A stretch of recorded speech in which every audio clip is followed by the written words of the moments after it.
Benjamín Gagiola para Corte de Caja Historia Política.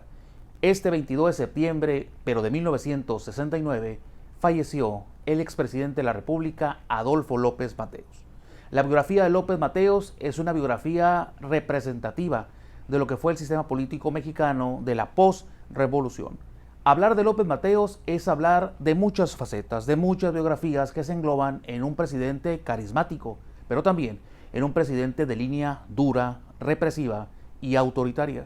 Porque parecería ser que López Mateos, con su estilo de bonomía, caballeroso, amante de las mujeres, de los carros de carrera, del box y de los toros, no era eso, pero sí era una mano dura en un guante de terciopelo. Y es que López Mateos se había forjado a sus primeros años, se había forjado en las luchas contra el sistema. Había militado a temprana hora en el vasconcelismo, donde jovencito, recién egresado de los estudios de leyes allá en Toluca, su estado natal, había incorporadose como uno de los oradores favoritos de las campañas vasconcelistas y ahí había sido reprimido. Esa experiencia lo llevó a alejarse un poco de la política y a dedicarse a sus estudios de derecho, a litigar un poco y a la docencia, actividad que le apasionaba. Es López Mateos recuperado por Isidro Fabela, un hombre también que se encandila por su oratoria fina, su oratoria de filigrana discursiva. Y es un hombre que lo incorpora y lo hace su suplente, después de que López Mateos había ya sido bibliotecario y secretario particular de figuras importantes de la política en su estado natal, el Estado de México, repetimos.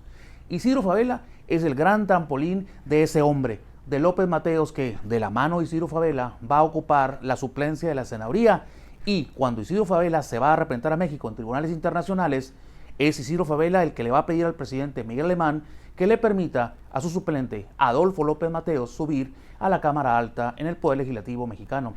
Ahí López Mateos va a conocer al que va a ser su gran amigo, sí, a Gustavo Díaz Ordaz. Es el López Mateos que fallece un 22 de septiembre del 69, fallece aislado, completamente desconectado de la realidad mexicana que él construyó. López Mateos es el hombre que tiene doble faceta.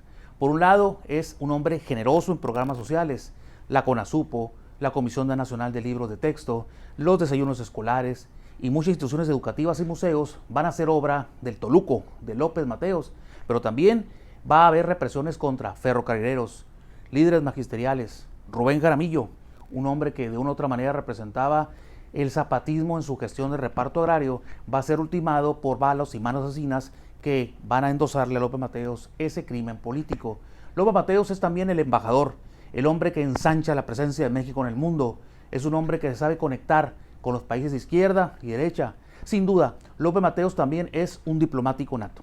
Logra, en los acuerdos que tiene con Kennedy y después con Lyndon Johnson, asesinado el presidente norteamericano en Dallas, logra recuperar para México el chamizal, aquella extensión de tierra que en el siglo XIX se había quedado del lado norteamericano cuando el río Bravo había corrido al sur, y desde entonces era un litigio y una herida en el corazón nacionalista de México, corazón que llevaba López Mateos en sus aclamados mítines y discursos que echaba de Palacio Nacional. También no puede dejarse de lado la nacionalización de la industria eléctrica. Cual un Cárdenas redivivo, López Mateos se presenta en Palacio Nacional y ha sido de entonces icónica la foto, cuando con los brazos extendidos hizo con su natural entrada discursiva mexicanos y al pueblo de México, López Mateos lograba encender a los mexicanos. Muerto, repetimos, un 22 de septiembre de 1969, no se da cuenta que el país se lo había entregado a un policía de la política, un país que iba a sufrir la mano represiva de Díaz Ordaz y que ya el presidente convaleciente de 7 aneurismas y operado y prácticamente desahuciado, López Mateos, no le tocó sufrir. La biografía de López Mateos es una biografía generosa y también es una biografía de autoritarismo. Puesto por Adolfo Ruiz Cortines, su verdadero mentor, es un hombre que como secretario del Trabajo se destacó en conciliar emplazamientos de huelga. Fue un hombre que dio y también limitó. La biografía de López Mateos es por lo tanto la biografía del sistema político mexicano, la zanahoria y el garrote.